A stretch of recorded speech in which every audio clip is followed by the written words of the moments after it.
ধোনি রোহিতের পর এবার ছিল সূর্যার পালা। 2007-এ ধোনি এবং 2024-এ রোহিতের নেতৃত্বে ভারত বিশ্বকাপ জেতার পর এবার কি তবে সূর্যার পালা? এই ধরনের নানান প্রশ্ন, উত্তেজনা এবং আবেগে ভাসছিলেন সমর্থকেরা। ঘড়ির কাঁটায় 7, আহমেদাবাদের নরেন্দ্র মোদী স্টেডিয়াম। শুরু হলো ভারত নিউজিল্যান্ডের মহারণ। দুই শক্তিশালী দলের লড়াই দেখতে মুখিয়েছিলেন সমর্থকেরা। এদিকে মহেন্দ্র সিং ধোনি ও রোহিত শর্মার পর ভারতের টি-20 দলের হাল ধরেছেন সূর্যকুমার যাদব।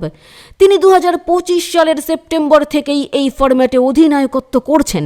তার নেতৃত্বে ভারত এশিয়া কাপ 2025-এ পাকিস্তানকে হারিয়েছে এবং 2026 টি-20 বিশ্বকাপেও দলের চাবিকাঠি হিসেবে দায়িত্ব পালন করছেন। ধোনি ও রোহিতের মতো তিনিও আগ্রাসী নেতৃত্বে দলকে সামনে থেকে নেতৃত্ব দিচ্ছেন। তিনি চাপের মুখেও সঠিক সিদ্ধান্ত নেওয়ার জন্য পরিচিত।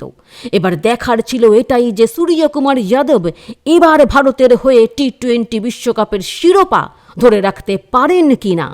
অবশেষে পারলেন সূর্য। নিউজিল্যান্ডকে দুর্মুশ করে বিশ্বকাপ উঠল ভারতের ঘরে।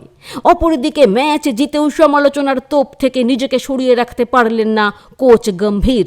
বিভিন্ন ইস্যুতে তীব্র সমালোচনার মুখে পড়েছেন তিনি ভারতীয় দলের দায়িত্ব নেওয়ার পর মনে করা হয়েছিল টি-20 দলই সবথেকে বেশি উপকৃত হবে। শুরুর দিকে ফলাফলও সেই কথাই বলছিল। তার স্পষ্ট মন্ত্র ছিল সামনে থেকে চ্যালেঞ্জ নাও। এই দলের কাছে আক্রমণই ছিল সেরা রক্ষণ। অবশেষে নিন্দুকদের সমস্ত সমালোচনা উড়িয়ে দিয়ে চওড়া হাসি হাসলেন ভারতের কোচ গম্ভীর। ব্যুরো রিপোর্ট, ইউজে নিউজ।